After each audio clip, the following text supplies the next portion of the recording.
Bro, സത്യം പറയാം, വിഷമത്തോടുകൂടി ഞാൻ ഈ വീഡിയോ ചെയ്യണത്. എന്താ കാര്യം എന്നല്ലേ, ഈ ഒരു വീഡിയോ കാണും. മഹാത്മാ ഗാന്ധി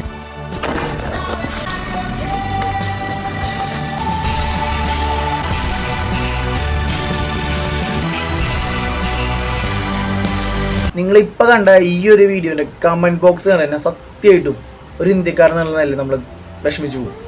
കാരണം ഒരു പാർട്ടിയുടെ കഴിഞ്ഞ 10 വർഷത്തെ ഭരണത്തിന്റെ ഫലമാണ് നമ്മളതിൽ കാണുന്നതെന്ന് പറഞ്ഞു കഴിഞ്ഞാൽ ഒരു തെറ്റുമില്ല. നമ്മളെന്നും അഭിമാനത്തോടു കൂടി പറയുന്ന നമ്മുടെ ഇന്ത്യ എന്ന് പറഞ്ഞ രാജ്യത്തെയും നമുക്ക് വേണ്ടി സ്വാതന്ത്ര്യം നേടിത്തന്ന മഹാത്മാഗാന്ധി എന്ന് പറഞ്ഞ വ്യക്തിയെയും ശരിക്കും അപമാനിക്കുകയാണ് ഈ കമന്റ് ബോക്സിൽ. നിങ്ങൾ ഈ കാണുന്ന കമന്റുകളൊക്കെ കണ്ട, അതായത് ഗാന്ധിയെ വെടിവെച്ച് കൊന്ന ഗോഡ്സേക്ക് വേണ്ടിയുള്ള കമന്റുകളാണ് നിങ്ങൾ ഈ കാണുന്നത് മൊത്തം. മഹാത്മാഗാന്ധിജി ഒരു മഹാത്മാവല്ല, മഹാത്മാഗാന്ധി അല്ല, പകരം വേറെ എന്തോ ആണെന്ന് പറഞ്ഞിട്ടുള്ള കമന്റുകളാണ് ഈ കമന്റ് ബോക്സ് മൊത്തം. വിദ്യാഭ്യാസത്തിന്റെ പോരായ്മയാണോ